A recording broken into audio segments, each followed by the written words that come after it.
बहुत बहुत स्वागत है जी। मैं हाँ हरजोत कौर, तुसीं वेख रहे हो तुहाडा अपना मनपसंद इमीग्रेशन शो उडारी विदेशा नूं। सो अज असीं खास तौर ते शो विच आस्ट्रेलिया बारे गल करन लगे हां। बहुत सारे सवाल क्योंकि स्टूडेंट्स दे है ही है।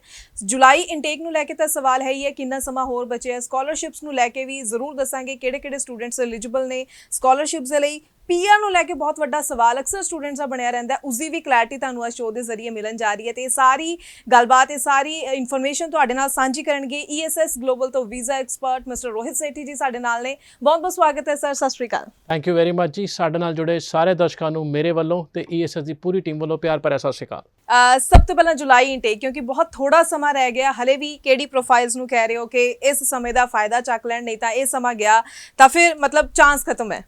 देखो ये जिहड़ा पीरियड चलदा पिया ना जी, आस्ट्रेलियन एजुकेशन सिस्टम दे विच चौथा बूम है ये बेसिकली पिछले 20-25 सालों दे विच। जद आस्ट्रेलिया नंबर 1 पोजीशन ते दोबारा आ गया as a student choice in visa success rate and possibility of getting jobs after studies. तो यह जिहड़ा जुलाई इनटेक है ऑन रिक्वेस्ट यूनिवर्सिटीज़ ने अपनी डेडलाइन थोड़ियां होर एक्सटेंड कीतियां ने अप्रैल 30 तक, जद कि जिहड़ा बच्चा अप्रैल 30 तो पहला अपनी एप्लीकेशन जमा करा दूगा यूनिवर्सिटी नूं, उन्होंने जुलाई इनटेक दे विच जिहड़ा है इनटेक एंड क्लासेस शुरू करने का मौका मिलेगा। आफ्टर अप्रैल बहुत घट ऑप्शन रह जाएगियां, जिहदे विच तुहाडे कोर्स सिलेक्शन घटणगे एंड यूनिवर्सिटी चॉइसिस भी घट जाएगियां, क्योंकि जिहड़ा टाइम हैगा विच प्रोसैसिंग दा application GT and visa processing वो किते ना किते 60 to 90 डेज़ दे विच आंदा है, जो कि यूनिवर्सिटीज़ पहले दिन तो कंट्रोल दे विच लेना चाहदियां ने। ये आम मिथ भी हैगी है दैट तुसीं जिन्ना अपना वीज़ा एप्लीकेशन लेट करवाओगे जमा अंबैसी दे विच, उन्ने तुहाडे वीज़ा रिजैक्शन के चांसिस ज़्यादा ने। इनू हिस्टरी प्रूव करती है। जुलाई इनटेक दे वीज़े जून दे विच बहुत वधिया आंदे ने, जुलाई विच उही सक्सैस जिहड़ा हैगा वो अराउंड 70-30 दे विच रह जांदा है एंड अगस्त आंदे आंदे जिहड़े बच्चों कोल एक्सटेंशन हुंदा वो सक्सैस 50-50 रह जांदा, क्योंकि हाई कमीशन कदे भी काहली विच डिसीजन नहीं दिंदा। ते जे तुहाडी क्लासेस स्टार्ट हो चुकियां ने, टाइम लंघ चुक्या है, तो वह डैफर करन च भी विश्वास नहीं रखता। बहुत घट वॉल्यूम जिहड़ा है बच्चा डैफर हुंदा है, अदरवाइज वो रिजैक्शन दे के वेले कर दिंदे ने। एंड अगेन जीटी वाला एक जिहड़ा सिस्टम भी है उहदे विच एक्सपैक्ट किया जाता है, उम्मीद की जाती है भी बच्चा अपनी तैयारी पहला ही रखे। इसे करके इस जुलाई इनटेक देखने नूं आया जिहड़े बच्चे क्लास 12th अजे अपीयर होए ने वो नाल आयल्स की तैयारी करते पे ने एंड नाल दी नाल ही कंडीशनल ऑफर लैटर वास्ते यूनिवर्सिटी अप्लाई भी कर दिता है, क्योंकि वो नहीं चाहते जुलाई इनटेक मिस होवे। बिल्कुल। सो तुसी ज़रूर टाइमली जो है अप्लाई करो ताकि टाइमली सारा प्रोसैस तुसी सही ढंग नाल कंप्लीट कर सको। बाकी तुहाडा अपना कोई भी सवाल है जिहड़ा नंबर डिस्प्ले है जिस उपर तुसी कॉल करो, ईएसएस ग्लोबल की टीम दे नाल कॉन्टैक्ट करो ताकि कोई भी तुहाडा डाउट होवे तुसी क्लीयर कर सको। इन्हां दे ऑफिस भी तुसी विजिट करना चाहो, सारी ब्रांचेस की डिटेल एड्रैस डिटेल जो है स्क्रॉल दे विच भी चल रही ने, जिथे तुहानू नेड़े लगे जल्दी तो जल्दी तुसी विजिट करो, डॉक्यूमेंट्स दे नाल असैसमेंट करवाओ और सही रस्ते तुरो तुसी। सवाल अगो स्कॉलरशिप्स नूं लैके भी मैं जरूर करना चाहूँगी कि जुलाई इनटेक लई भी स्कॉलरशिप अवेलेबल ने और नवंबर की भी तो गल करांगे ही, क्योंकि उदों फ्रैश पास आउट स्टूडेंट भी ढेर सारे होणगे। पर हुण जुलाई इनटेक विच भी क्या कोई पॉसिबिलिटी है? डेफिनेटली यस जी। देखो पैसे बचाने हर किसी नूं चंगे लगते हैं, पर वो पैसे जिहड़े उदों बचते हैं जब प्रॉपर गाइडेंस मिलती है हर एक बच्चे नूं। Out of total lot of 40+ universities अज 30 तो ज़्यादा यूनिवर्सिटियां स्टूडेंट नूं अकैडमिक स्कॉलरशिप दिंदियां ने, ते वो जिहड़ी अमाउंट है 30% तक जाती है एक साल की फीस के उत्ते। 30% नूं रफली आपां देखीए तो तकरीबन $9,000 बच्चे का बचदा है। 5-5.5 लाख रुपया स्कॉलरशिप्स के नाल हर साल जे उन्होंने प्रॉपर गाइडेंस दी जाए, उसकी डेडलाइन देखी जाए एंड अदर फैक्टर्स जो तुहाडी प्रोफाइल च मौजूद होंदे ने। स्कॉलरशिप दे विच अज आस्ट्रेलिया तीनों कंट्रीज़ दे जे कंपैरिजन करिए सब तो टॉप ते आंदा स्कॉलरशिप्स करके। उन्हां दा स्कॉलरशिप दा बहुत ज़्यादा एक पूल वड्डा हैगा जिहदे विच यूनिवर्सिटीज़ अपनी स्कॉलरशिप दिंदियां ने। जे तुसी रीजनल एरिया दे विच जाने पए हो तो रीजनल गवर्नमेंट वालों भी उस पर्टिकुलर गवर्नमेंट वालों, चाहे वह क्वीनसलैंड हैगी है, चाहे वह पर्थ हैगी है जिथे वैसटर्न आस्ट्रेलिया गवर्नमेंट है, उन्हां वालों भी एक इनकरेजमेंट टू द स्टूडेंट जे वो रीजनल एरिया दे विच जांदे ने तो गवर्नमेंट भी अप टू 40% तक स्कॉलरशिप ऑफर करती है। कुछ गवर्नमेंट तो फ्री हाउसिंग भी दिंदियां ने, जे तुसी एक particular state they which particular university जांदे पे हो उत्थे फ्री अकोमोडेशन भी मिलती है बच्चे नूं पहले 6 महीने की, क्योंकि वो समझते हैं दैट तुसी जब नवीं जगह ते आने हो जिथे घट आबादी है ਤੁਹਾਡਾ ਚੈਲੰਜ ਜਿਹੜਾ ਹੈਗਾ ਉੱਥੇ ਜੌਬਸ ਦਾ ਵੀ ਰਹੇਗਾ, ਅਕੋਮੋਡੇਸ਼ਨ ਦਾ ਵੀ ਰਹੇਗਾ। ਤੇ ਗਵਰਨਮੈਂਟ ਨੇ ਪਹਿਲ ਕੀਤੀ ਹੈ ਉਨ ਕੁਝ ਯੂਨੀਵਰਸਿਟੀਜ਼ ਦੇ ਨਾਲ ਮਿਲ ਕੇ ਜੋ ਰੀਜਨਲ ਏਰੀਆਜ਼ ਦੇ ਵਿੱਚ ਨੇ ਵੀ ਹਰ ਆਉਂਦੇ ਬੱਚੇ ਨੂੰ ਇੱਥੇ ਅਕੋਮੋਡੇਸ਼ਨ ਫ੍ਰੀ ਆਫ ਕਾਸਟ ਮਿਲੇਗੀ ਪਹਿਲੇ 6 ਮਹੀਨੇ ਐਟਲੀਸਟ, ਤਾਂ ਕਿ ਉਹ ਇੱਕ ਤਰ੍ਹਾਂ ਇਨਕਰੇਜਮੈਂਟ ਹੋਵੇ ਬੱਚੇ ਨੂੰ। ਪੈਸਾ ਕਹਿੰਦੇ ਨਾ ਜਿਹੜਾ ਪੈਸਾ ਬਚਾਇਆ ਉਹ ਪੈਸਾ ਕਮਾਏ ਦੇ ਬਰਾਬਰ ਹੀ ਹੁੰਦਾ ਹੈ। ਤਾਂ ਉਹ ਕਹਾਵਤ ਜਿਹੜੀ ਹੈਗੀ ਹੈ ਇਸ ਪਰਟੀਕੂਲਰ ਸਿਨਾਰੀਓ ਦੇ ਵਿੱਚ ਬਿਲਕੁਲ ਫਿੱਟ ਬਹਿੰਦੀ ਹੈ। ਬਟ ਅਗੇਨ ਇਹ ਬੱਚੇ ਨੂੰ ਉਦੋਂ ਹੀ ਪਤਾ ਲੱਗੇਗਾ ਜਦ ਐਕਚੁਅਲ ਦੇ ਵਿੱਚ ਕਾਉਂਸਲਿੰਗ ਹੋਏਗੀ Australia the in proper manner including GT scholarships and accommodations। ਜੀ ਬਿਲਕੁਲ। ਤੇ ਮੈਨੂੰ ਪੂਰੀ ਉਮੀਦ ਹੈ ਕਿ ਸਟੂਡੈਂਟਸ ਦਾ ਜਿਹੜਾ ਸਕਾਲਰਸ਼ਿਪਸ ਨੂੰ ਲੈ ਕੇ ਵੀ ਸਵਾਲ ਸੀ ਤੁਹਾਨੂੰ ਇਸ ਦੀ ਵੀ ਕਲੈਰਿਟੀ ਜ਼ਰੂਰ ਮਿਲ ਰਹੀ ਹੈ। ਪਰ ਅੱਗੋਂ ਇੱਕ ਹੋਰ ਚੀਜ਼ ਜੁੜੀ ਹੁੰਦੀ ਹੈ ਕਿ ਜੇ ਇਨ ਕੇਸ ਆਸਟ੍ਰੇਲੀਆ ਤੋਂ ਰਿਫਿਊਜ਼ਲ ਆ ਜਾਂਦੀ ਹੈ ਸਟੂਡੈਂਟ ਨੂੰ ਤਾਂ ਕਿਹੜੇ ਸਰਕਮਸਟੈਂਸਿਸ ਵਿੱਚ ਔਰ ਕਿਹੜੀਆਂ ਪ੍ਰੋਫਾਈਲਸ ਰੀਅਪਲਾਈ ਕਰ ਸਕਦੀਆਂ, ਕਿੰਨੀ ਕੁ ਆਪਸ਼ਨਸ ਹੁੰਦੀਆਂ, ਕਰਨਾ ਚਾਹੀਦਾ ਰੀਅਪਲਾਈ ਜਾਂ ਕਿਸੇ ਹੋਰ ਕੰਟਰੀ ਵੱਲ ਸੋਚਣਾ ਚਾਹੀਦਾ? ਫਿਰ ਦੇਖੋ, if you ask me and I'll be very blunt in this answer, the answer is no। ਦੁਬਾਰਾ ਐਪਲੀਕੇਸ਼ਨ ਜਦ ਲਾਉਂਦੇ ਹੋ 100 ਚੋਂ 2 ਕੇਸਾਂ ਦੇ ਹੀ ਵੀਜ਼ੇ ਆਉਂਦੇ ਨੇ, ਪਰ ਉਹ ਦੁਬਾਰਾ ਲਾਉਣ ਲਈ ਵੀ ਤੁਹਾਡੇ ਕੋਲ ਸਭ ਤੋਂ ਪਹਿਲਾਂ ਜਿਹੜੀ ਤੁਹਾਡਾ ਗੋ ਟੂ ਚੀਜ਼ ਹੋਣੀ ਚਾਹੀਦੀ ਹੈ ਉਹ ਯੂਨੀਵਰਸਿਟੀ। ਜੇ ਯੂਨੀਵਰਸਿਟੀ ਦੋਨੋਂ ਦੁਬਾਰਾ COE ਦੇਣ ਲਈ ਤਿਆਰ ਹੈ, ਜੇ ਯੂਨੀਵਰਸਿਟੀ ਨੂੰ ਲੱਗਦਾ ਹੈ ਤੁਸੀਂ ਉਹਨੂੰ ਫਾਈਟ ਬੈਕ ਕਰ ਸਕਦੇ ਹੋ ਪੂਰੇ ਦੇ ਪੂਰੇ ਰਿਫਿਊਜ਼ਲ ਨੂੰ, ਉਦੋਂ ਹੀ ਉਹ ਤੁਹਾਨੂੰ ਦੁਬਾਰਾ COE ਇਸ਼ੂ ਕਰਦੀ ਹੈਗੀ ਹੈ।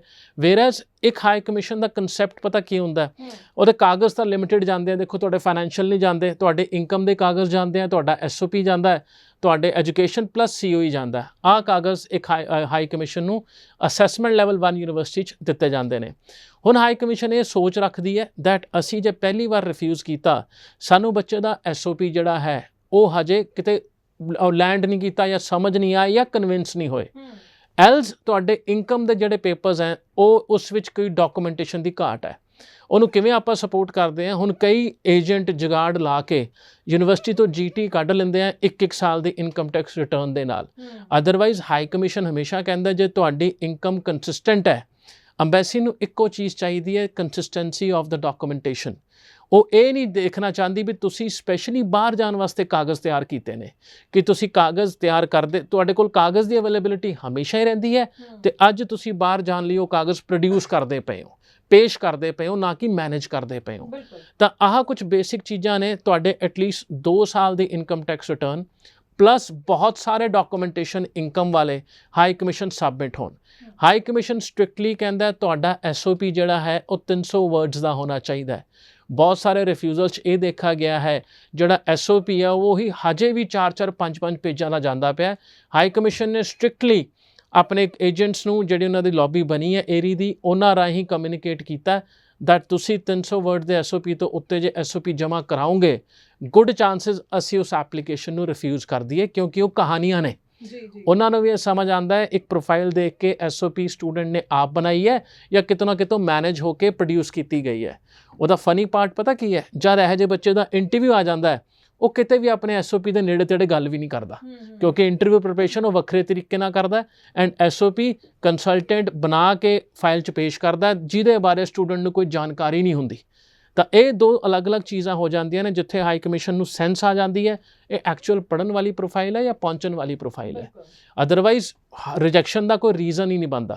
ਹੁਣ ਉਹ ਦੁਬਾਰਾ ਇਸ ਲਈ ਤੁਹਾਨੂੰ ਵੀਜ਼ਾ ਨਹੀਂ ਦਿੰਦੇ ਕਿਉਂਕਿ ਉਹ ਇਹ ਸਮਝਦੇ ਨੇ ਜੇ ਤੁਸੀਂ ਆਪਣੀ ਭਾਵਨਾ SOP ਦੇ ਜ਼ਰੀਏ ਪਹਿਲੀ ਵਾਰ 'ਚ ਕਨਵਿੰਸ ਨਹੀਂ ਕਰ ਪਾਏ ਤਾਂ ਦੂਜੀ ਵਾਰ ਕਿਹੜਾ ਕਰਿਸ਼ਮਾ ਹੋ ਜਾਊਗਾ ਜਦ ਤੁਸੀਂ ਉਹਦੀ ਦਲੀਲ ਤੇ ਅਪੀਲ ਬਦਲੋਗੇ।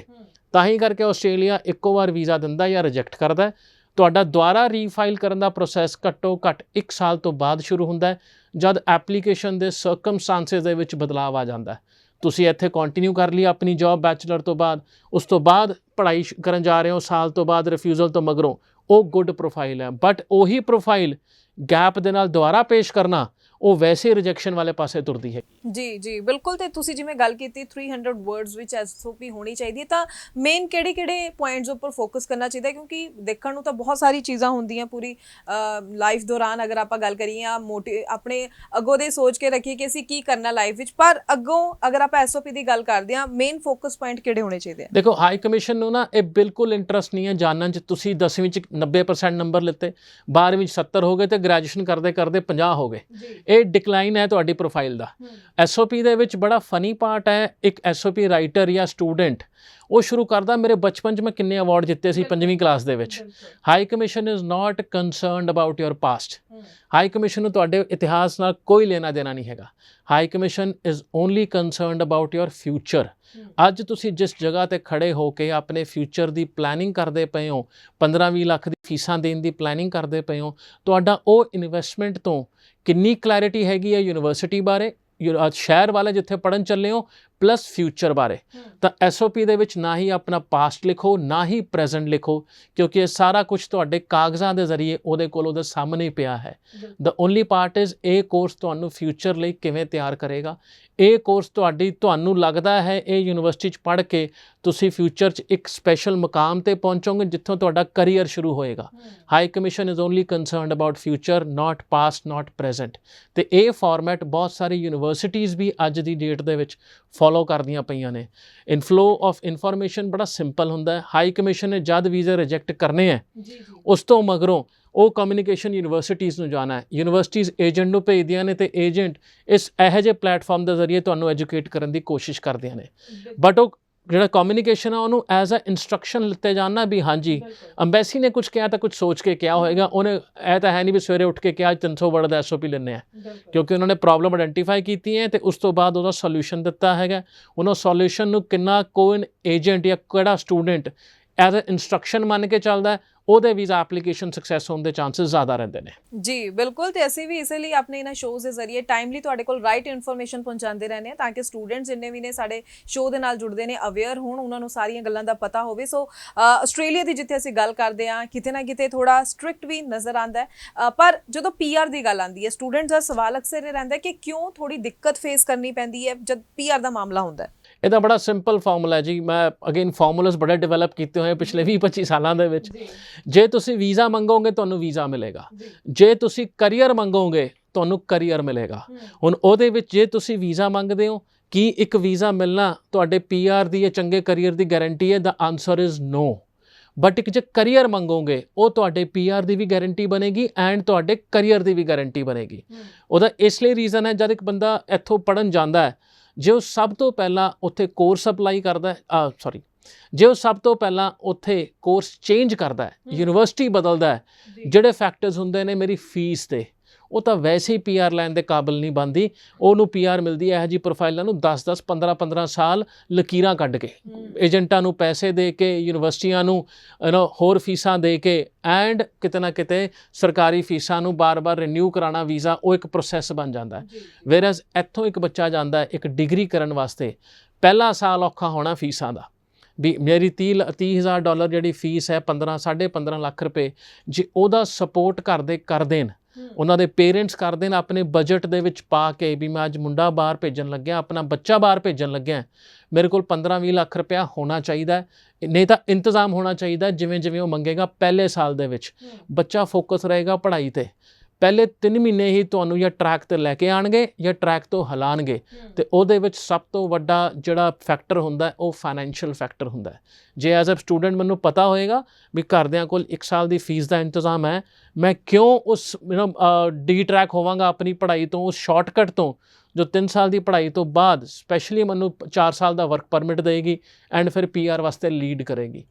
ਹਰ ਕੋਈ ਬੱਚਾ ਸਕਸੈਸਫੁਲ ਹੋਣਾ ਚਾਹੁੰਦਾ, ਬਟ ਜਿੱਥੇ ਉਹ ਸ਼ਾਰਟਕਟ ਲੱਭਦਾ ਕਿਸੇ ਵੀ ਕਾਰਨਾਂ ਤੋਂ, ਚਾਹੇ ਤੁਸੀਂ ਅੱਜ ਆਪਣੀ ਜ਼ਮੀਨ ਵੇਚ ਕੇ ਬੱਚੇ ਨੂੰ ਬਾਹਰ ਭੇਜਣ ਲੱਗੇ ਹੋ ਤਾਂ ਆਪਣਾ ਬਜਟ 5-7 ਲੱਖ ਰੁਪਏ ਐਕਸਟੈਂਡ ਕਰਕੇ ਚੱਲਣਾ, ਸ਼ਾਇਦ 6 ਮਹੀਨੇ ਮਗਰੋਂ ਮੇਰੇ ਤੋਂ ਪੈਸੇ ਮੰਗ ਲਵੇ। ਜੇ ਨਹੀਂ ਹੋਣਾ ਫਿਰ ਉਹ PR ਉਨੀ ਦੂਰ ਹੁੰਦੀ ਜਾਏਗੀ ਤੁਹਾਡੇ ਪੂਰੇ ਪਲੈਨਿੰਗ ਦੇ ਵਿੱਚੋਂ। ਇੱਕ ਬੜਾ ਮੇਜਰ ਰੀਜ਼ਨ ਰਹਿੰਦਾ ਪੜ੍ਹਾਈ ਤੋਂ ਡੀ ਟਰੈਕ ਹੋ ਕੇ ਹੋਰ ਪਾਸਿਆਂ ਦੇ ਵਿੱਚ ਜਾਣਾ, ਜਿੱਥੇ ਤੁਹਾਡਾ 3 ਸਾਲ ਦਾ ਵੀਜ਼ਾ ਜਿਹੜਾ ਤੁਹਾਨੂੰ ਮਿਲਿਆ ਤੁਸੀਂ ਉਹਨੂੰ ਸਾਲ ਬਾਅਦ ਹੀ ਕੈਂਸਲ ਕਰਾ ਕੇ ਬਹਿ ਜਾਂਦੇ ਹੋ। ਇੱਕ ਲੀਗਲ ਵੀਜ਼ਾ 3 ਸਾਲ ਦਾ ਮਿਲਣਾ ਤੇ ਸਾਲ ਬਾਅਦ ਕੈਂਸਲ ਕਰਾਉਣਾ ਤੇ 2 ਨੰਬਰ 'ਚ ਰਹਿਣਾ, ਅੱਜ ਦੀ ਡੇਟ ਤਾਂ ਬਿਲਕੁਲ ਸਮਝਦਾਰੀ ਨਹੀਂ ਹੈਗੀ, ਜਿੱਥੇ ਤੁਹਾਡੇ ਕੋਲ option and clarity and communication ਤਿੰਨੋਂ ਚੀਜ਼ਾਂ ਅਵੇਲੇਬਲ ਹੈ ਸਟੂਡੈਂਟ ਕੋਲ। ਜੀ ਬਿਲਕੁਲ। ਸੋ ਮੈਂ ਅਗਰ ਇੱਥੇ ਗੱਲ ਕਰਾਂ, ਸਟਾਰਟਿੰਗ ਵਿੱਚ ਸਟੂਡੈਂਟ ਬੜਾ ਰਿਸਰਚ ਵਰਕ ਕਰਦਾ, ਕਈ ਕੰਸਲਟੈਂਟਸ ਕੋਲ ਜਾਂਦਾ ਹੈ, ਪੂਰੀ ਛਾਨਬੀਨ ਅਸੀਂ ਕਹਿ ਸਕਦੇ ਹਾਂ ਕਿ ਕਰਦੇ ਨੇ, ਬੜਾ ਸੋਚ ਸਮਝ ਕੇ ਫਿਰ ਚੂਜ਼ ਕਰਦੇ ਨੇ ਕਿ ਅਸੀਂ ਕਿਹੜੇ ਕੋਰਸ, ਕਿਹੜੀ ਡਿਗਰੀਆਂ, ਕਿਹੜੇ ਡਿਪਲੋਮਾ ਵਿੱਚ ਜਾਣਾ। ਪਰ ਫਿਰ ਜਦੋਂ ਉੱਥੇ ਪਹੁੰਚ ਜਾਂਦੇ ਨੇ ਤਾਂ ਕਿਉਂ ਸਟੂਡੈਂਟ ਇਹਨਾਂ ਗੱਲਾਂ 'ਚ ਪੈ ਜਾਂਦੇ ਨੇ ਕਿ ਆਪਣੇ ਹੱਥੀਂ ਆਪਣਾ ਫਿਊਚਰ ਖਰਾਬ ਕਰ ਲੈਂਦੇ ਨੇ? ਦੇਖੋ ਇੱਥੇ ਥੋੜ੍ਹਾ ਜਿਹਾ ਡਿਸਐਗਰੀ ਕਰਾਂਗਾ। ਆਪਣਾ ਬੱਚਾ ਕੋਰਸ ਬਾਰੇ ਯੂਨੀਵਰਸਿਟੀ ਬਾਰੇ ਕੋਈ ਰਿਸਰਚ ਨਹੀਂ ਕਰਦਾ। ਉਹਨੂੰ ਜੋ ਪੜਾਇਆ ਜਾਂਦਾ ਹੈ ਉਹ ਉਹੀ ਬੋਲਦਾ ਇੰਟਰਵਿਊ ਪ੍ਰਿਪਰੇਸ਼ਨ ਦੇ ਵਿੱਚ। ਉਹ ਰਿਸਰਚ ਵਰਕ ਕੀ ਕਰਦਾ, ਕਿਹੜਾ ਏਜੰਟ ਸਸਤਾ ਹੈ, ਕਿਹੜਾ ਏਜੰਟ ਮਹਿੰਗਾ ਹੈ, ਕਿਹੜਾ ਏਜੰਟ ਗੱਲਾਂ ਦਾ ਧਨੀ ਹੈ, ਕਿਹੜਾ ਏਜੰਟ ਰਿਜ਼ਲਟ ਦਾ ਧਨੀ ਹੈ। ਉਹ ਇਸ ਪਾਸਿਓਂ ਕੰਪੈਰੀਜ਼ਨ ਕਰਕੇ ਕੰਸਲਟੈਂਟ ਕੋਲ ਆਉਂਦਾ ਹੈ। ਕੰਸਲਟੈਂਟ ਦੀ ਇੱਕ ਕੁਆਲਿਟੀ ਜਾਂ ਇੱਕ ਜਿਹੜਾ ਫੀਚਰ ਹੈ ਜੋ ਹਰੇਕ ਇੱਕ ਸਟੂਡੈਂਟ ਨੂੰ ਪਤਾ ਹੋਣੀ ਚਾਹੀਦੀ ਹੈ, ਟਰਾਂਸਪੇਰੈਂਸੀ।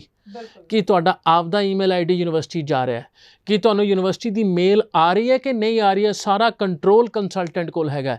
ਫਿਰ ਇਹ ਫੈਕਟਰ ਹੀ ਉਹ ਕੁਝ ਫੈਕਟਰਸ ਦਾ ਹਿੱਸਾ ਬਣਦੇ ਨੇ ਜੋ ਤੁਹਾਨੂੰ ਉੱਥੇ ਜਾ ਕੇ ਕੋਰਸ ਚੇਂਜ ਕਰਾਉਣ ਲਈ ਪ੍ਰੇਰਿਤ ਕਰਦੇ ਨੇ, ਕਿਉਂਕਿ ਤੁਹਾਡੇ ਤੋਂ ਸੱਚ ਲੁਕੋਇਆ ਜਾਂਦਾ ਹੈ। ਹੁਣ ਮੈਂ ਇਹ ਕਹਿ ਦੇਵਾਂ, ਇੱਕ ਯੂਨੀਵਰਸਿਟੀ ਹੈ ਜਿਹੜਾ $8,000 ਪਹਿਲੀ ਫੀਸ ਲੈਂਦੀ ਹੈ 2 ਸਬਜੈਕਟਾਂ ਦੀ। ਮੈਂ ਇਹ ਕਹਿ ਕੇ ਚੱਲਣਾ ਇਸ ਸਮੈਸਟਰ ਦੀ ਫੀਸ ਹੈ, ਕਿਉਂਕਿ ਬੱਚਾ ਪਹਿਲਾਂ ਸਮੈਸਟਰ ਦੀ ਫੀਸ ਆਮ ਤੌਰ 'ਤੇ ਦਿੰਦਾ ਹੈ ਅਤੇ ਉੱਥੇ ਪਹੁੰਚਦੇ ਹੀ ਬੱਚੇ ਤੋਂ $8,000 ਯੂਨੀਵਰਸਿਟੀ ਹੋਰ ਮੰਗੇ ਤਾਂ ਫੈਕਟ ਲੁਕੋਇਆ ਗਿਆ। ਹੁਣ ਇੱਕ ਫੈਕਟਰ ਬਣੇਗਾ, ਬੱਚਾ ਕਹੇਗਾ ਨਹੀਂ ਆਂਦੇ ਤਾਂ ਮੈਂ ਪੈਸੇ ਨਹੀਂ ਦੇ ਸਕਦਾ ਕਿਉਂਕਿ ਘਰਦਿਆਂ ਨੇ ਤਾਂ ਇੰਨੇ ਹੀ ਇੰਤਜ਼ਾਮ ਕੀਤਾ ਸੀਗਾ। ਇਹ ਫੈਕਟਰ ਹੈ ਤੁਹਾਨੂੰ ਦੂਜੇ ਪਾਸੇ ਲੈ ਕੇ ਜਾਂਦਾ। ਆਪਣੇ ਕੰਸਲਟੈਂਟ ਦੀ ਚੋਣ ਸਪੈਸ਼ਲੀ ਆਸਟ੍ਰੇਲੀਆ ਦੇ ਵਿੱਚ, ਕਿਉਂਕਿ ਆਸਟ੍ਰੇਲੀਆ ਦੇ ਵਿੱਚ ਇਕੱਲਾ ਵੀਜ਼ਾ ਲੈਣਾ ਇਜ਼ ਨਾਟ ਦੀ ਟਾਰਗੇਟ।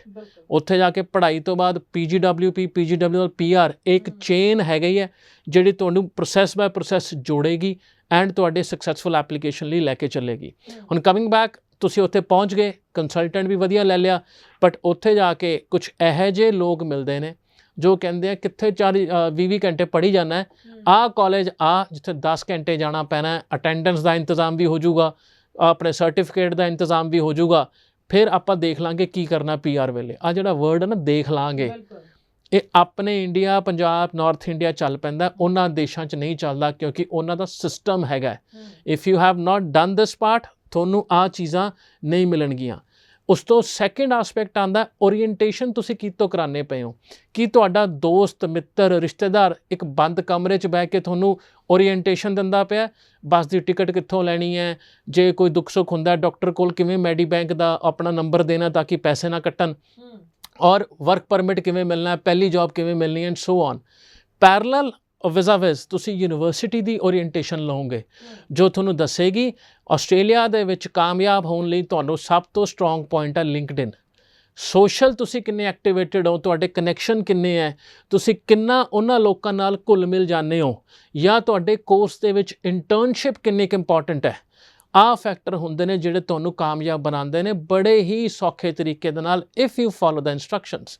ਉਹ ਨਾ ਕਈ ਵਾਰ ਇਹ ਹੁੰਦਾ ਵੀ ਇੱਕ ਵਾਰ ਇੰਸਟਰਕਸ਼ਨ ਫੋਲੋ ਕਰਕੇ ਦੇਖੋ ਤਾਂ ਜਲਦੀ ਮੰਜ਼ਿਲ 'ਤੇ ਪਹੁੰਚ ਜਾਂਦੇ ਹੋ, ਪਰ ਉਹ ਇੰਸਟਰਕਸ਼ਨ ਫੋਲੋ ਕਰਨ ਦਾ ਰਾਹ ਹੁੰਦਾ ਨਾ ਉਹ ਬੜਾ ਸਲਾਹਾਂ ਦੇ ਨਾਲ ਆਉਂਦਾ ਹੈ। ਇੱਧਰੋਂ ਕੋਈ ਆ ਕੇ ਸਲਾਹ ਦੇ ਰਿਹਾ, ਕੋਈ ਉੱਧਰੋਂ ਆ ਕੇ ਸਲਾਹ ਦੇ ਰਿਹਾ। ਅੱਛਾ, ਉਸ ਤੋਂ ਬਾਅਦ ਆਇਰਨੀ ਪਤਾ ਕੀ ਹੈ, ਸਲਾਹ ਉਹ ਲੋਕ ਦਿੰਦੇ ਨੇ ਜਿਹੜੇ 2 ਸਾਲ ਪੜ੍ਹਾਈ ਕੀਤੀ ਜਾਂ ਨਹੀਂ ਕੀਤੀ, ਕੋਰਸ ਚੇਂਜ ਕਰਾ ਰਿਹਾ, ਕਾਲਜ ਚੇਂਜ ਕਰਾ ਲਿਆ, ਜਿਨ੍ਹਾਂ ਨੂੰ PR 10 ਸਾਲ ਬਾਅਦ ਹੋਈ ਹੈ। ਹੁਣ ਇਹੋ ਜਿਹੇ ਬੰਦੇ ਦੀ ਸਲਾਹ ਲੈ ਕੇ ਤੁਹਾਡੀ PR ਵੀ 10-12 ਸਾਲ ਬਾਅਦ ਹੀ ਹੋਣੀ ਹੈ, ਪੈਸੇ ਪੂਜ ਕੇ।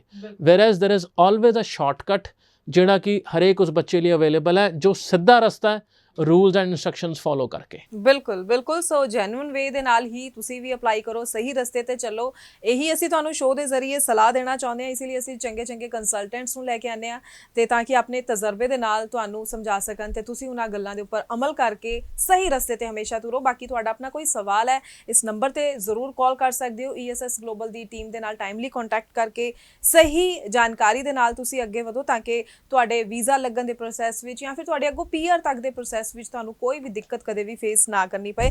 ਇੱਥੇ ਮੈਂ ਥੋੜਾ ਜਿਹਾ ਸਵਾਲ ਫਿਰ ਤੋਂ ਜੁਲਾਈ ਇਨਟੇਕ ਨੂੰ ਲੈ ਕੇ ਕਰਨਾ ਚਾਹੂੰਗੀ। ਜਿਹੜੇ 22 ਪਾਸ ਆਊਟ ਸਟੂਡੈਂਟ ਹੈ, ਹੁਣ ਜੁਲਾਈ ਇਨਟੇਕ ਅਗਰ ਉਹਨਾਂ ਤੋਂ ਖੁੰਝ ਜਾਂਦਾ ਹੈ, ਕਿ ਵਾਕਈ ਇਹ ਸੱਚਾਈ ਮੰਨੀਏ ਕਿ ਨਵੰਬਰ ਇਨਟੇਕ ਵਿੱਚ ਕੋਈ ਗੁੰਜਾਇਸ਼ ਉਹਨਾਂ ਲਈ ਨਹੀਂ ਰਹਿਣ ਵਾਲੀ? ਬਹੁਤ ਟਾਵਾਂ ਯੂਨੀਵਰਸਿਟੀਆਂ ਨੇ, ਮੈਲਬਨ ਵਾਲੇ ਪਾਸੇ ਮਿਲਣਗੀਆਂ, ਗੋਲਡ ਕੋਸਟ ਵਾਲੇ ਪਾਸੇ ਮਿਲਣਗੀਆਂ ਜੋ ਤੁਹਾਨੂੰ ਐਡਮਿਸ਼ਨ ਦੇਣਗੀਆਂ। ਹਾਊਐਵਰ ਉਹਦੇ ਵਿੱਚ ਵੀ ਕਲੌਜ਼ ਆਉਂਦਾ ਹੈ, ਕਿਉਂਕਿ ਤੁਹਾਡੇ ਪੜ੍ਹਾਈ ਖਤਮ ਕੀਤੇ ਨੂੰ ਤਕਰੀਬਨ 1.25 ਸਾਲ ਹੋ ਜਾਣਾ, ਉਹ ਇਹ ਜਾਣਨ 'ਚ ਬੜਾ ਇੰਟਰਸਟਿਡ ਰਹਿਣਗੇ as a part of GT process 1.25 ਸਾਲ ਤੁਸੀਂ ਕੀ ਕੀਤਾ।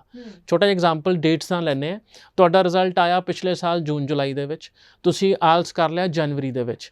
ਜਨਵਰੀ ਤੋਂ ਬਾਅਦ ਤੁਸੀਂ ਜੁਲਾਈ ਇਨਟੇਕ ਕਿਉਂ ਮਿਸ ਕੀਤਾ? ਸਭ ਤੋਂ ਵੱਡਾ ਕੁਐਸਚਨ ਜਿਹੜਾ ਯੂਨੀਵਰਸਿਟੀ ਪੁੱਛਦੀ ਹੈ।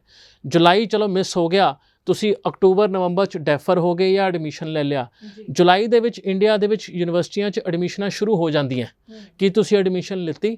ਹੁਣ ਜੇ ਤੁਸੀਂ ਉੱਥੇ ਜਵਾਬ ਕਹੋਗੇ ਨਹੀਂ ਲਿੱਤੀ ਤਾਂ ਤੁਸੀਂ ਵੈਸੇ ਹੀ ਨੌਨ GT ਬਣ ਜਾਂਦੇ ਹੋ। ਜੇ ਲਿੱਤੀ ਤੇ ਕੀ ਉਹ ਐਡਮਿਸ਼ਨ ਕੰਮ ਚਲਾਊ ਲਿੱਤੀ ਵੀ ਤੁਸੀਂ ਆਸਟ੍ਰੇਲੀਆ ਵਿੱਚ ਤਾਂ BCA ਕਰਨ ਚੱਲੇ ਹੋ, IT ਕਰਨ ਚੱਲੇ ਹੋ, ਇੰਜੀਨੀਅਰਿੰਗ ਕਰਨ ਚੱਲੇ ਹੋ, ਪਰ ਇੱਥੇ BA 'ਚ ਐਡਮਿਸ਼ਨ ਲੈ ਕੇ ਬਹਿ ਗਏ ਹੋ। ਦੈਟ ਮੀਨ ਤੁਹਾਡੇ ਗੋਲ ਜਿਹੜੇ ਹੈਗੇ ਆ ਆਸਟ੍ਰੇਲੀਅਨ ਐਜੂਕੇਸ਼ਨ ਦੇ ਐਂਡ ਇੰਡੀਅਨ ਐਜੂਕੇਸ਼ਨ ਦੋਨੋਂ ਵੱਖਰੇ ਵੱਖਰੇ ਗੋਲ ਹੈ। ਤੁਸੀਂ ਜੈਨੂਅਨ ਵੈਸੇ ਹੀ ਨਹੀਂ ਮੰਨੇ ਜਾਓਗੇ। ਤਾਂ ਇਹ ਇੱਕ ਬਹੁਤ ਸਾਰੀ ਅਗੇਨ ਇੱਕ ਪਾਰਟਿਕੂਲਰ ਸਿਚੁਏਸ਼ਨ ਰਹਿ ਜਾਂਦੀ ਹੈ ਜਿੱਥੇ ਬੱਚੇ ਨੂੰ ਪ੍ਰੋਪਰ ਗਾਈਡੈਂਸ ਚਾਹੀਦੀ ਹੈ ਇਸ ਪ੍ਰੋਸੈਸ ਨੂੰ ਥਰੂ ਕਰਨ ਵਾਸਤੇ। ਬਟ ਚਾਂਸਸ ਬਲੀਕ ਹੁੰਦੇ ਰਹਿਣਗੇ, ਘੱਟ ਹੁੰਦੇ ਰਹਿਣਗੇ, ਜਿਵੇਂ ਤੁਹਾਡਾ ਜੁਲਾਈ ਮਿਸ ਹੋ ਜਾਏਗਾ। ਬਿਲਕੁਲ। ਸੋ ਵਾਕਈ ਬਹੁਤ ਹੀ ਧਿਆਨ ਦੇਣ ਵਾਲੀਆਂ ਇਹ ਗੱਲਾਂ ਨੇ। ਆਈ ਹੋਪ ਕਿ ਸਟੂਡੈਂਟਸ ਨਾਲ ਉਹਨਾਂ ਦੇ ਪੇਰੈਂਟਸ ਵੀ ਇਹਨਾਂ ਗੱਲਾਂ ਨੂੰ ਜ਼ਰੂਰ ਧਿਆਨ ਦੇ ਵਿੱਚ ਰੱਖਣ ਤਾਂ ਕਿ ਇਨ ਕੇਸ ਅਗਰ ਜੁਲਾਈ ਇਨਟੇਕ ਹੁੰਜ ਵੀ ਜਾਂਦਾ ਤਾਂ ਅੱਗੋਂ ਵੀ ਤੁਸੀਂ ਸਹੀ ਪ੍ਰੋਸੈਸ ਦੇ ਨਾਲ ਐਲੀਜੀਬਲ ਰਹੋ ਅਪਲਾਈ ਕਰਨ ਦੇ ਲਈ ਔਰ ਸਟੱਡੀ ਵੀਜ਼ਾ ਹਾਸਲ ਕਰਨ ਲਈ ਆਸਟ੍ਰੇਲੀਆ ਦਾ। ਚਲੋ ਆਪਾਂ ਅੱਗੇ ਹੁਣ GT ਪ੍ਰੋਸੈਸ ਬਾਰੇ ਵੀ ਮੈਂ ਥੋੜਾ ਜ਼ਰੂਰ ਜਾਣਨਾ ਚਾਹੂੰਗੀ। ਪ੍ਰੋਸੈਸਿੰਗ ਟਾਈਮ ਕਿੰਨਾ ਕੁ ਚੱਲ ਰਿਹਾ ਹੈ, ਕਿੰਨੇ ਟਾਈਮ ਵਿੱਚ ਕਲੀਅਰ ਹੋ ਰਹੀ ਹੈ GT? ਕਿਉਂਕਿ ਕੁਝ ਸਟੂਡੈਂਟਸ ਦੇ ਹਲੇ ਵੀ ਸਵਾਲ ਨੇ ਕਿ ਉਹਨਾਂ ਦੀ GT ਕਲੀਅਰ ਹੋਣ ਨੂੰ ਬਹੁਤ ਜ਼ਿਆਦਾ ਟਾਈਮ ਲੱਗ ਰਿਹਾ, ਕਈ 2-3 ਮਹੀਨਿਆਂ ਤੋਂ ਵੇਟ ਕਰ ਰਹੇ ਨੇ। ਦੇਖੋ, ਜੇ ਤੁਸੀਂ ਇਹੋ ਜਿਹੀ ਯੂਨੀਵਰਸਿਟੀ 'ਚ ਅਪਲਾਈ ਕੀਤਾ ਹੈਗਾ, ਮੈਂ ਨਾਮ ਲੈ ਦਿੰਦਾ, ਵੋਲੋਂਗੋਂਗ ਦੇ ਵਿੱਚ, ਤਸਮਾਨੀਆ ਦੇ ਵਿੱਚ ਔਰ couple of universities in Sydney, ਉੱਥੇ ਜ਼ਿਆਦਾ ਟਾਈਮ ਲੱਗਦਾ ਪਿਆ ਕਿਉਂਕਿ ਇਹਨਾਂ ਦਾ ਰਿਜੈਕਸ਼ਨ ਬਹੁਤ ਆਇਆ ਹੈਗਾ ਪਿਛਲੇ 2-3 ਮਹੀਨਿਆਂ ਦੇ ਵਿੱਚ। ਉਹਦਾ ਕਾਰਨ ਸੀਗਾ ਇਹਨਾਂ ਦੀ GT ਪ੍ਰੋਸੈਸ ਬੜਾ ਸੌਖਾ ਸੀਗਾ। ਹਾਈ ਕਮਿਸ਼ਨ ਸਾਲ 'ਚ 2 ਵਾਰ ਅਸੈਸਮੈਂਟ ਲੈਵਲ ਬਦਲਦੀ ਹੈ, ਇੱਕ ਮਾਰਚ ਦੇ ਵਿੱਚ ਐਂਡ ਇੱਕ ਸੈਪਟੈਂਬਰ ਦੇ ਵਿੱਚ। ਜਿਹੜੇ ਮਾਰਚ ਅਸੈਸਮੈਂਟ ਲੈਵਲ ਬਦਲੇ ਜਾਂਦੇ ਨੇ ਉਹ ਰਿਪੋਰਟ ਜਾਂਦੀ ਹੈ ਪਿਛਲੇ ਸਾਲ ਦਸੰਬਰ ਤੱਕ ਦੀ। ਸੈਪਟੈਂਬਰ ਜਿਹੜਾ ਅਸੈਸਮੈਂਟ ਲੈਵਲ ਬਦਲਿਆ ਜਾਂਦਾ ਉਹ ਰਿਪੋਰਟ ਉਹਨਾਂ ਕੋਲ ਹੁੰਦੀ ਹੈ ਉਸੇ ਸਾਲ ਜੁਲਾਈ ਤੱਕ ਦੀ। ਜ਼ਿਆਦਾ ਰਿਪੋਰਟਾਂ ਉਲਟੀਆਂ ਹੋ ਕੇ ਆਉਂਦੀਆਂ ਨੇ ਯੂਨੀਵਰਸਿਟੀ ਵਾਲਿਆਂ ਕੋਲ ਤਾਂ ਉਦੋਂ GT 'ਚ ਬਦਲਾਵ ਹੋਣੇ ਸ਼ੁਰੂ ਹੋ ਜਾਂਦੇ ਨੇ। ਉਹ ਜਿਹੜਾ ਬਦਲਾਵ ਦਾ ਫੇਜ਼ ਹੈ ਉੱਥੇ ਟਾਈਮ ਲੱਗਦਾ ਹੈ। ਇਸ ਤੋਂ ਇਲਾਵਾ ਜੇ ਤੁਹਾਡਾ ਕਿਤੇ ਵੀ GT ਦੇ ਵਿੱਚ ਟਾਈਮ ਲੱਗਦਾ ਪਿਆ, ਕੋਈ ਨਾ ਕੋਈ ਕਮਿਊਨੀਕੇਸ਼ਨ ਮਿਸ ਹੋਇਆ ਤੁਹਾਡੇ ਏਜੰਟ ਤੋਂ ਜਾਂ ਤੁਹਾਡੇ ਤੋਂ, ਜਿੱਥੇ ਉਹਨਾਂ ਨੇ ਕਾਗਜ਼ ਵੱਧ ਮੰਗੇ ਹੋਣਗੇ ਤੁਸੀਂ ਪੂਰੇ ਨਹੀਂ ਦਿੱਤੇ, ਜਾਂ ਉਹਨਾਂ ਦੀ ਇੰਟਰਵਿਊ ਦਾ ਹਜੇ ਤੁਹਾਨੂੰ ਡੇਟ ਐਂਡ ਟਾਈਮ ਨਹੀਂ ਆਇਆ, ਜੋ ਬੜਾ ਇੰਪੋਰਟੈਂਟ ਫੈਕਟਰ ਹੁੰਦਾ GT ਕਲੀਅਰ ਕਰਨ ਵਾਸਤੇ। ਜੀ ਬਿਲਕੁਲ। ਤੇ ਮੈਂ ਜਿਹੜੇ ਹੁਣ ਫਰੈਸ਼ ਸਟੂਡੈਂਟਸ ਹੋਣਗੇ ਉਹਨਾਂ ਲਈ ਵੀ ਜ਼ਰੂਰ ਤੁਹਾਡੇ ਤੋਂ ਗਾਈਡੈਂਸ ਚਾਹੂੰਗੀ। ਆਪਾਂ ਜੁਲਾਈ ਇਨਟੇਕ ਦੇ ਲਈ 22 ਪਾਸ ਆਊਟ ਵਾਲਿਆਂ ਨੂੰ ਤਾਂ ਬਹੁਤ ਪਿਛਲੇ ਸ਼ੋਜ਼ ਵਿੱਚ ਵੀ ਆਪਾਂ ਗਾਈਡ ਕੀਤਾ, ਤੁਹਾਡੇ ਕਈ ਸ਼ੋਜ਼ ਉਸ ਨੂੰ ਲੈ ਕੇ ਵੀ ਨੇ, ਪਰ ਹੁਣ +2 ਪਾਸ ਕਰ ਰਹੇ ਨੇ, ਰਿਜ਼ਲਟ ਆ ਰਿਹਾ ਥੋੜੇ ਸਮੇਂ ਬਾਅਦ, ਉਹਨਾਂ ਸਟੂਡੈਂਟਸ ਨੂੰ ਸਹੀ ਪ੍ਰੋਸੈਸ ਔਰ ਸਹੀ ਸਮਾਂ ਵੀ ਉਹਨਾਂ ਨੂੰ ਜ਼ਰੂਰ ਦੱਸੋ ਕਿ ਇਸ ਤੋਂ ਦੇਰੀ ਨਾ ਕਰੋ, ਕਿਤੇ ਲੇਟ ਨਾ ਹੋ ਜਾਣ। ਦੇਖੋ, ਅੱਜ ਦੀ ਡੇਟ ਵਿੱਚ ਨਾ ਬੇਸਿਕਲੀ ਤੁਹਾਡਾ ਜਿਹੜਾ ਕੋਰਸ ਸਿਲੈਕਸ਼ਨ ਆ that is the only criteria ਕਿਸੇ ਵੀ ਕੰਟਰੀ 'ਚ ਵੀਜ਼ਾ ਸਕਸੈਸ ਲੈਣ ਵਾਸਤੇ। ਬਾਕੀ ਫੈਕਟਰ ਆਈ ਐਮ ਗਲੈਡ ਇਸ ਪਲੇਟਫਾਰਮ ਤੋਂ ਅਸੀਂ ਬਹੁਤ ਵਾਰ ਬੱਚਿਆਂ ਨੂੰ ਗਾਈਡ ਕਰਨ ਦੀ ਕੋਸ਼ਿਸ਼ ਕੀਤੀ ਹੈ ਵੀ ਆਪਣਾ ਰਿਲੇਟਿਵ ਫੈਕਟਰ ਕੱਢੋ, ਜੌਬ ਫੈਕਟਰ ਕੱਢੋ ਐਂਡ ਇੱਕ ਸਪੈਸੀਫਿਕ ਕੋਰਸ ਤੇ ਯੂਨੀਵਰਸਿਟੀ ਫੈਕਟਰ ਜੇ ਤੁਸੀਂ ਕਲੀਅਰ ਹੋ ਨਾ ਤਾਂ ਤੁਹਾਡਾ ਵੀਜ਼ਾ ਐਪਲੀਕੇਸ਼ਨ ਸਕਸੈਸ ਦੇ ਚਾਂਸਸ ਵੱਧ ਜਾਂਦੇ ਨੇ। ਤੇ ਬਹੁਤ ਸਾਰਾ ਚੇਂਜ ਆਇਆ ਹੈਗਾ ਬੱਚਿਆਂ ਦੇ ਸਵਾਲਾਂ ਦੇ ਵਿੱਚ ਜੋ ਅਸੀਂ ਡੇਲੀ ਬੇਸ ਤੇ ਕਾਉਂਸਲਿੰਗ ਕਰਦੇ ਹਾਂ। I am Glade industry change ਹੁੰਦੀ ਪਈ ਹੈ ਕਿਉਂਕਿ ਬੱਚਿਆਂ ਦੇ ਸਵਾਲ ਚੇਂਜ ਹੁੰਦੇ ਪਏ ਨੇ।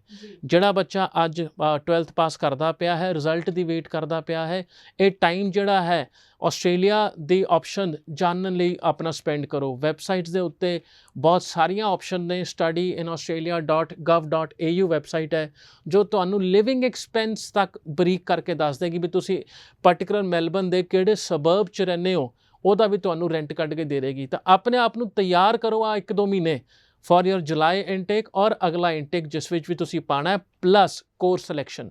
ਕੋਰਸ ਸਿਲੈਕਸ਼ਨ ਕਰਨ ਦਾ ਫਾਰਮੂਲਾ ਬੜਾ ਛੋਟਾ ਹੈ। ਆਉਣ ਵਾਲੇ ਟਾਈਮ ਦੇ ਵਿੱਚ ਕਿਹੜਾ ਇੰਡਸਟਰੀ ਡਿਮਾਂਡ 'ਚ ਹੋਣ ਵਾਲੀ ਹੈ, ਬੈਕਵਰਡ ਇੰਟੀਗ੍ਰੇਸ਼ਨ ਕਰ ਦਿਓ, ਉੱਥੇ ਤੁਹਾਡਾ ਕੋਰਸ ਸਿਲੈਕਸ਼ਨ ਨਿਕਲਣਾ ਆਟੋਮੈਟਿਕਲੀ ਸ਼ੁਰੂ ਹੋ ਜਾਏਗਾ। ਜੀ ਬਿਲਕੁਲ। ਦੇਖੋ, ਇਹਨਾਂ ਗੱਲਾਂ ਦਾ ਸਟੂਡੈਂਟਸ ਅਗਰ ਧਿਆਨ ਰੱਖੋ ਤੁਸੀਂ ਤਾਂ ਵਾਕਈ ਤੁਹਾਨੂੰ ਖੁਦ ਨੂੰ ਇੰਨੀ ਨੌਲੇਜ ਰਹੇਗੀ ਕਿ ਚਾਹੇ ਤੁਸੀਂ ਕਿਸੇ ਹੋਰ ਕੰਸਲਟੈਂਟ ਕੋਲ ਵੀ ਜਾਂਦੇ ਹੋ, ਤੁਹਾਡੇ ਕੋਲ ਇੱਕ ਲੌਜਿਕ ਹੋਏਗਾ ਹਰੇਕ ਗੱਲ ਦੇ ਲਈ, ਤੁਸੀਂ ਇੱਕ ਸਵਾਲ ਜ਼ਰੂਰ ਕਰ ਸਕੋਗੇ, ਬੇਸਿਕ ਨੌਲੇਜ ਤੁਹਾਡੇ ਕੋਲ ਹੋਏਗੀ। ਸੋ ਬਹੁਤ ਚੰਗਾ ਲੱਗਦਾ ਜਦੋਂ ਸਟੂਡੈਂਟਸ ਵੀ ਇਹ ਸ਼ੋਅ ਵੇਖਦੇ ਨੇ, ਉਹਨਾਂ ਦੇ ਸਵਾਲ ਵੀ ਸਾਡੇ ਤੱਕ ਪਹੁੰਚਦੇ ਨੇ ਤੇ ਅਸੀਂ ਕੋਸ਼ਿਸ਼ ਕਰਦੇ ਹਾਂ ਹਮੇਸ਼ਾ ਕਿ ਤੁਹਾਡੇ ਸਵਾਲਾਂ ਦੇ ਜਵਾਬ ਹੀ ਅਸੀਂ ਇਸ ਸ਼ੋਅ ਦੇ ਜ਼ਰੀਏ ਜੋ ਹੈ ਸਹੀ ਢੰਗ ਦੇ ਨਾਲ ਤੁਹਾਡੇ ਤੱਕ ਪਹੁੰਚਾਈਏ। ਬਾਕੀ ਤੁਹਾਡਾ ਆਪਣਾ ਕੋਈ ਵੀ ਸਵਾਲ ਹੋਵੇ, ਦੇਖੋ ਪ੍ਰੋਫਾਈਲ ਨੂੰ ਲੈ ਕੇ ਜਾਂ ਕੋਰਸ ਸਿਲੈਕਸ਼ਨ ਨੂੰ ਲੈ ਕੇ ਸਮਝ ਨਹੀਂ ਆ ਰਹੀਆਂ ਚੀਜ਼ਾਂ ਤਾਂ ਜ਼ਰੂਰ ESS ਗਲੋਬਲ ਦੀ ਟੀਮ ਦੇ ਨਾਲ ਤੁਸੀਂ ਕੰਟੈਕਟ ਕਰ ਸਕਦੇ ਹੋ। ਇਸ ਨੰਬਰ ਦੇ ਉੱਪਰ ਕਾਲ ਕਰਕੇ ਸਾਰੀ ਬ੍ਰਾਂਚਿਸ ਦੀ ਐਡਰੈਸ ਡਿਟੇਲ ਵੀ ਜੋ ਹੈ ਸਕਰੋਲ ਦੇ ਵਿੱਚ ਅਸੀਂ ਮੈਂਸ਼ਨ ਕੀਤੀ ਹੈ, ਤੁਸੀਂ ਨੋਟ ਕਰ ਲਓ। ਜਿੱਥੇ ਤੁਹਾਨੂੰ ਨੇੜੇ ਲੱਗਦਾ ਆਪਣੇ ਡਾਕੂਮੈਂਟਸ ਲੈ ਕੇ ਜ਼ਰੂਰ ਆਓ ਔਰ ਟਾਈਮਲੀ ਅਸੈਸਮੈਂਟ ਕਰਵਾ ਕੇ ਦੇਖੋ ਕਿੱਥੇ ਤੁਹਾਨੂੰ ਸਕਾਲਰਸ਼ਿਪ ਵੀ ਮਿਲ ਸਕਦੀ ਹੈ, ਕਿਹੜੇ ਬੈਸਟ ਕੋਰਸਿਸ ਤੁਸੀਂ ਚੂਜ਼ ਕਰਕੇ ਅੱਗੇ ਵਧ ਸਕਦੇ ਹੋ ਤੇ ਜੈਨੂਇਨ ਵੇ ਦੇ ਨਾਲ ਅਪਲਾਈ ਕਰਦੇ ਹੋਏ ਹੀ ਤੁਸੀਂ ਅੱਗੇ ਵਧੋ ਤੇ ਵੀਜ਼ਾ ਹਾਸਲ ਕਰੋ। ਛੋਟਾ ਜਿਹਾ ਅਪਡੇਟ ਇਸ ਤੇ ਵੀ ਲੈਣਾ ਚਾਹੂੰਗੀ, ਜਿਹੜਾ ਆਪਾਂ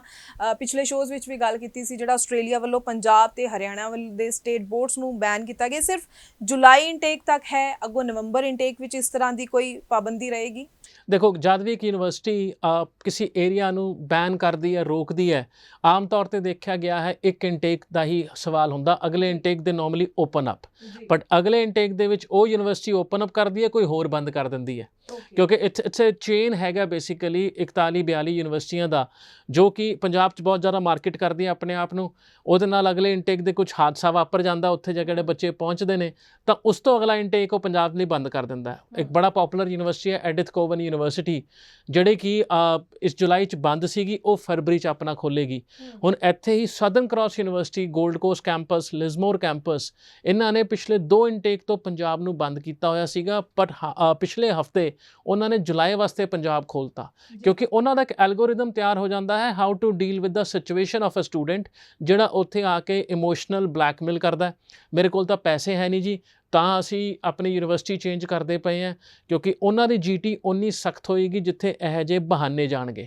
ਆਪਾਂ 1 ਸਾਲ ਦੀ ਟਿਊਸ਼ਨ ਫੀਸ ਜਾਂ ਖਰਚਾ ਇਸੇ ਲਈ ਦਿਖਾਉਂਦੇ ਹਾਂ ਵੀ ਮੈਂ ਪਹਿਲੇ ਸਾਲ ਦਾ ਖਰਚਾ ਅਫੋਰਡ ਕਰ ਸਕਦਾ।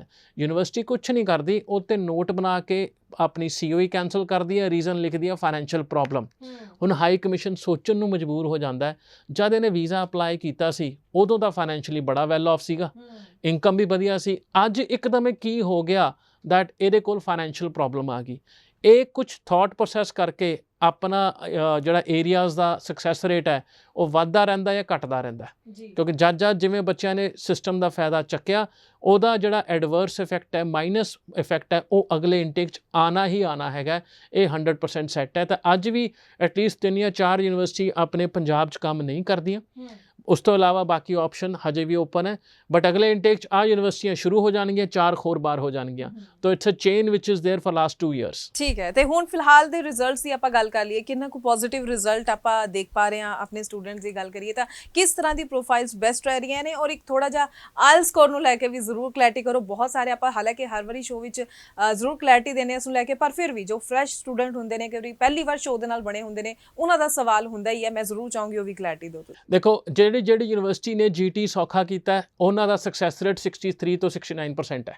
ਬੜਾ ਸਿੰਪਲ ਹੈ, ਕਿਉਂਕਿ ਹਾਈ ਕਮਿਸ਼ਨ ਨੇ ਉਹਨਾਂ ਦੀ ਐਪਲੀਕੇਸ਼ਨ ਨੂੰ ਆਪਣੇ ਢੰਗ ਦੇ ਨਾਲ ਜੱਜ ਕਰਨਾ ਹੈ। ਉਹਨਾਂ ਨੂੰ ਪਤਾ ਹੈ ਇਹ ਯੂਨੀਵਰਸਿਟੀਆਂ GT ਦੇ ਨਾਂ ਤੋਂ ਸਿਰਫ 4 ਕਾਗਜ਼ ਲੈਂਦੀਆਂ ਨੇ। ਹੁਣ ਬਾਕੀ ਯੂਨੀਵਰਸਿਟੀਆਂ ਜਿਨ੍ਹਾਂ ਨੇ ਡਾਕੂਮੈਂਟੇਸ਼ਨ ਵੀ ਪੂਰਾ ਲਿੱਤਾ ਹੈ, ਇੰਟਰਵਿਊ ਵੀ ਪੂਰਾ ਲਿੱਤਾ ਹੈ, ਉਹਨਾਂ ਦਾ ਸਕਸੈਸ ਰੇਟ ਆਲਮੋਸਟ 95 ਤੋਂ 100% ਦੇ ਕਰੀਬ ਹੈਗਾ। ਫਿਰ ਚਾਹੇ ਤੁਸੀਂ ਸਪਾਊਸ ਦੇ ਨਾਲ ਜਾਣੇ ਪਏ ਹੋ, ਫਿਰ ਚਾਹੇ ਤੁਸੀਂ ਆਪਣੇ ਬੱਚੇ ਦੇ ਨਾਲ ਜਾਣੇ ਪਏ ਹੋ, ਫਿਰ ਚਾਹੇ ਤੁਹਾਨੂੰ ਗ੍ਰੈਜੂਏਸ਼ਨ ਕੀਤੇ 5-7 ਸਾਲ ਹੋ ਗਏ, ਉਹ ਗੈਪ ਜਸਟੀਫਾਈ ਕੀਤਾ ਹੈ, ਫਿਰ ਉਹ ਪ੍ਰੋਫਾਈਲ ਮਾਇਨੇ ਨਹੀਂ ਰੱਖਦੀ। ਸੈਕਿੰਡ ਆਸਪੈਕਟ, ਜਿਵੇਂ ਮੈਂ ਕਿਹਾ, ਜਿਹੜਾ ਡਾਕੂਮੈਂਟੇਸ਼ਨ ਹੈ ਤੁਹਾਡਾ, ਉਹ ਬੜਾ ਮੇਜਰ ਰੋਲ ਪਲੇ ਕਰਦਾ ਹਾਈ ਕਮਿਸ਼ਨ ਵੀਜ਼ਾ ਸਕਸੈਸ ਲਈ। ਜੇ 1-1 ਸਾਲ ਦੀ ਰਿਟਰਨਾਂ ਦੇ ਨਾਲ, ਜਿਵੇਂ ਮੈਂ ਹੁਣੇ ਥੋੜ੍ਹੀ ਦੇਰ ਪਹਿਲਾਂ ਮੈਂਸ਼ਨ ਕੀਤਾ, ਐਪਲੀਕੇਸ਼ਨ ਲੱਗੂਗਾ, ਉਹਦੇ ਸਕਸੈਸ ਚਾਂਸਸ ਆਟੋਮੈਟਿਕਲੀ ਘਟ ਜਾਂਦੇ ਨੇ। ਹੁਣ ਇਹ ਕਹਿਮ ਘਟ ਜਾਂਦੇ ਨੇ, ਵੀਜ਼ੇ ਆਉਂਦੇ ਨੇ, ਪਰ ਉਹ ਵੈਸੇ ਜਿਹੜੀ ਪਰਸੈਂਟੇਜ ਹੈ 50% ਦੇ ਕਰੀਬ ਰਹਿ ਜਾਂਦੀ ਹੈਗੀ ਹੈ ਓਵਰਆਲ ਚੀਜ਼ਾਂ ਨੂੰ ਲੈ ਕੇ।